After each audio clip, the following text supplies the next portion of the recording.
anytime data science is involved, anytime we are changing the way people are used to doing things, it requires a whole amount of empathy that we don't necessarily always remember to have. This is VB in Conversation, where we look closely at enterprise data technology and data strategy. I'm Matt Marshall. The explosion of data is challenging for companies like banks, which are highly regulated. They keep most of their data on-premise and not on the cloud. So how do they become more efficient at harvesting insights from their data? How do they access the latest and greatest technologies provided by other cloud companies? We talked with Promiti Dutta, Head of Analytics, Technology and Innovation at Citi, one of America's largest banks, about her company's data center strategy. Good morning, Promiti. Hi, Matt. It's such a pleasure to be here today. Promiti, can you tell us what your mandate is at Citi exactly? So I joined Citi about 4 years ago. It's hard to believe that it's been 4 years. We spent most of that in the middle of a global pandemic. So it's a very unique time to be part of any firm. But at a financial firm, we came together at a time when the bank was reorganizing itself to become more client-centric. And my role was actually crafted to actually figure out how do we get fit-for-purpose data into the hands of our data analysts and data scientists so that they can actually have decisions at scale and impact business outcomes as a result of being able to have all the data harnessed in one area. Now that seems like something that should be relatively straightforward, but we learned that data sprawl and many other considerations that many firms have with data come into play, and how a data ecosystem exists becomes a key criteria in how successful a data science team can ultimately be as a result of that. So for example, as we look at new technologies that are coming around, the snowflakes, the starbursts, all the different cloud solutions that we look at, it's the business teams that actually ultimately work hand in hand with the technology teams to figure out what is it that we should really harness our energy towards, and what does it really make sense in driving actual business value at the end of the day. What do you think makes Citi unique in its data center and data strategy overall? Well, I think one of the things that I've noticed here since joining is that we have a very data-first mindset. And as a result, that's the culture that we are driving in a very large ecosystem. And so that means that one of the key priorities that we have is we want data to actually drive decisions and outcomes that we run as a business, whether it's internal business decisions we're making or decisions that affect our customers at the end of the day. And so this holistic data-driven approach at the unprecedented scale really puts us on the edge of something innovative, new, and I think ultimately helps benefit our customers because we truly care about making sure that our data is clean, safe, and used for the right purposes. There are fears of a recession and mounting inflation. It's a jittery time. Economists say they haven't seen anything like this constellation before. Is Citi being careful with its data center investments, or consolidating, or doing more with less?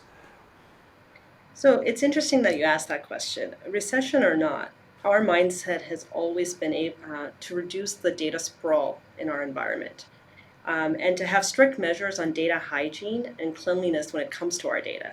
That is to say, we shouldn't be making repetitive copies of it and paying unnecessary storage costs, whether on-prem or in the cloud, in order to hold data. But we are a highly regulated industry. So that means that there are requirements that we have to meet on how long certain data is held, in what file format, and so on. So we have very strict protocols on making sure that our development environments are kept clean and that we don't add storage costs. We are primarily on-prem for most of our data, but we've been laser focused on making sure that our tech stack remains as lean as possible, and as a result, our data footprint is as lean as possible.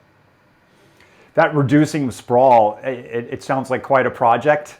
I can imagine an organization like yours having the legacy systems that drives its data and its data systems. Can you talk a little bit more about the centralized data hub and specifically how you're going after that? Sure. Sprawl is a big consideration for anyone. You think about how you even copy photos in our own personal lives. It's on your phone, it's on your desktop, it's everywhere, right? So a simple photo can get replicated in the digital world hundreds of times, and we do the same thing with our data. It's the innate to how we function. Different teams across the firm use data for different reasons, and that data gets copied over and over again. So the strict hygiene measures that we're putting in place really start looking into having, our analysts and our data scientists have environments that do regularly get wiped out. Anything that goes into production, of course, follows very specific centralized data protocols to make sure that no production data is ever touched by anyone. At the same time, anything that's in production cannot be messed by an analyst. And so we've taken big leaps and bounds to try and prevent that from happening, and all the data architecture methodologies that we have going forward that are harnessed by our centralized technology teams really make sure that we don't unnecessarily do anything that we shouldn't be doing in copies. So yeah, reducing copies, reducing sprawl sounds at least relatively straightforward if you're mostly on-premise and you don't have sprawl across multi-cloud instances, private clouds, and so on. Can you talk a little bit about your hybrid structure and how that works?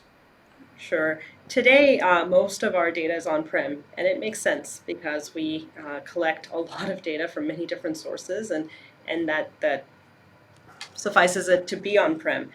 We do use analytics software solutions on the cloud. So we have software as a service on the cloud as some of our key providers and partners that we use tools and technologies from, especially in the data science area.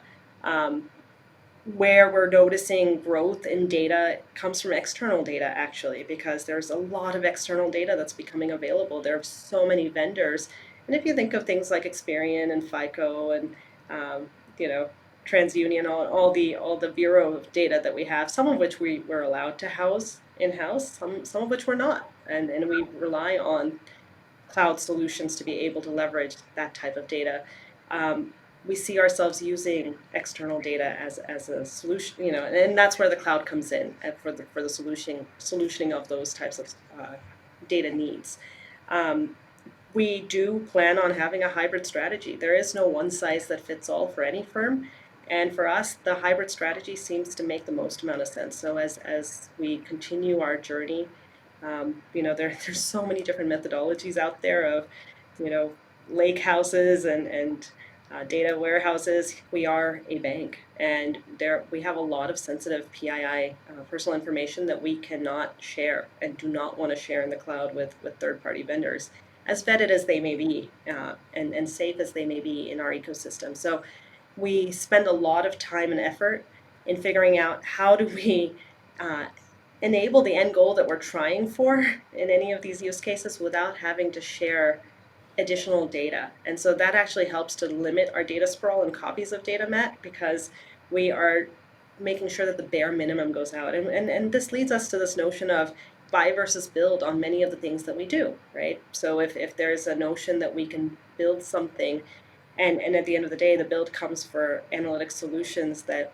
well, who knows our data better than we do? So we can build bespoke solutions that help drive capability that then limits that need to sending data to a third party, whether cloud or not, is a huge win for us as a firm. So we do look into that as a consideration when we're making decisions for buy versus build for our solutions. Super. So a lot there to come on the hybrid strategy. So in terms of the biggest challenges for Citi, you talked about sprawl. How about the flavor of the week? The ability to use things like ChatGPT, which is apparently the conversation that everyone's having right now, or other latest and greatest technologies. Language models have been around for a really long time. So, to your point, ChatGPT is a great technological feat. How we use it, language to that point, since language models have been around a while, our chatbots use language models. Are they to try and figure out how to triage problems that our customers have? So I think the flavor of the week continues to drive us. we're able to push our boundaries further in figuring out what the next innovation can help. And at the end of the day, all these technology innovations help us figure out how we make better solutions for our customers. And that's really what's at heart. How do you think it will affect your data strategy short term? I mean, there's a lot of sensitivities around banking, as you say. Does it even affect your strategy? And is it more of a midterm technology strategy that you have to be thinking about? Um, it doesn't, because at the end of the day, one of the things that we're trying to do is feed forward. And so as we design our data architecture, as we think about the data that we have, that we harness, we are always thinking of it at a customer level, and trying to understand every interaction and every conversation that we're having with a customer, whether it's transactional in nature or more qualitative. So for example, if you call our call center 3 times and you had an unpleasant experience, we want to make sure that we harness that data. And it doesn't matter what the flavor of the week is at that point. We need to make sure that we've taken that interaction that you've had as a customer with us into consideration for any future conversation we have. So one of the things that we've done that we're very proud of is we've truly centralized all our customer data to have a data set that lets us look at our customer holistically across all products, across all channels, across all interactions. So I think, long story short on that one, we feel like data will always evolve.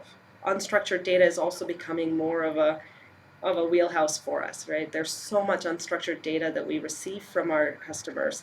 And how do we start leveraging that to even get better insights on our customers is yet the next big challenge that we're trying to go through. And what does that mean in terms of compute, right? I alluded to earlier that we're trying to use NLP to understand how complaints are coming in from our customers. Well, that's the voice of the customer. You can't get any closer to the actual voice of the customer than that. But the compute needed to do that, let's say in near real time, is huge. And for any firm to have on-prem compute at that scale is something that is yet a challenge that we find worthy for the challenge, right? So now there are many ways to solve that, and we're looking at that as well. Great. So bottom line, you're leaning in on this technology, great for customer experience, and you have the capacity to be able to do that with your scale and on-prem resources. So given this explosion of data and your other goal of reducing the sprawl, can you talk a little bit about how you try to consolidate? Are there technologies that you can use to harvest insights more efficiently? Open source solutions you can consider to drive down costs or be more efficient? That's actually very near and dear to me, Matt. I alluded to this notion of buy versus build, and some of it comes from the necessity of understanding bespoke business problems that we have. And one of the ones that we have is we have so much data. How do we make it accessible to all in the firm? And what does it mean to make it accessible to all in the firm, right? And so, as an analytics function within a large organization, we receive a lot of questions. Some of these questions are, in the form of things that we would otherwise call basic queries, where you could ask data that question and get answers. But in the absence of having access by our business partners to data, they're unable to ask these questions themselves. So, for example, do we have customers that have a Citi credit card but pay from a different bank account that's not Citi, right? And the answer to that should be one that we should be able to find in our data, and thankfully it is one that we can find in our data. But how do we make this addressable by anybody so that it doesn't have to be an analytics team that answers that? And to that end, we've actually developed our own solution that we internally refer to as the Correlation Hub. And what the Correlation Hub does is it's a low-code, no-code engine that lets you ask questions about data, any data that we have in Citi that's been cataloged in a data architecture that feeds into it. And so we can ask a question like the one that I just posed and get a response in the hands of our business partners. And so rather than just providing basic insights, we're able to dive deeper into the day-to-day questions that our partners are having. So Correlation Hub is something that we think will fundamentally change the way we as a firm view data. I mentioned in the beginning that we are very data curious here at Citi. We want to drive decisions using data. Well, this takes us one step closer to be able to do that. Yeah, so this low code, no code data search engine is an example of that data first culture that you're talking about. Is there any lesson that you have taken from your professional life into your personal life? Oh wow, that's quite the question. I think the thing that comes home to me quite a bit is that anytime data science is involved, anytime we are changing the way people are used to doing things, it requires a whole amount of empathy that we don't necessarily always remember to have. Whether when you're at work, you're trying to get something done. You don't take a step back to think about, well, why is the other person not seeing it the way I am? And so this notion for radical empathy and understanding what is it that's happening to my business partners as I'm trying to make a process change that fundamentally changes the way they've been working for the last decade. Understanding that value is something that has actually translated very well to my home life. I've got two little ones at home. So having more empathy to why my 6-year-old doesn't want to go to bed at bedtime, and being able to bring a more human side to everyday life. And there are more examples of that. I'm undergoing a massive renovation that has been taking years, much like any transformation takes in a firm, and having the patience to really work through it, and understanding that all of these processes take time, and change is hard, but it's well worth the time that it takes. So yeah, radical empathy. Interesting. Thanks for sharing. And then another question we like asking at VentureBeat is what you think is the most powerful tech trend in 2023? That's a good one, especially because the flavor of the week has been ChatGPT in the last couple of days. I think the trend, and especially after attending many of these conferences in the last couple of weeks and months, we're hearing a lot about just in general machine learning and what that can do for us. This notion of predictive modeling, which again isn't new, it has been around for quite a while. But how do we truly anticipate what our customer needs is something that I remain very interested in learning more about, because again, with the explosion of data, now there's so many more data assets, and there's so much more noise built in as a virtue of having so much more data. So how do you separate signal from noise, and then use that still in a world that's exploding with data? Promiti, thank you very much for joining us today. Thank you so much, Matt. It's my pleasure to be here. And thank you for watching. Remember to check out VentureBeat.com for more stories about the tech revolution. Subscribe to our newsletters and check out our other VB in Conversation videos at VentureBeat.com.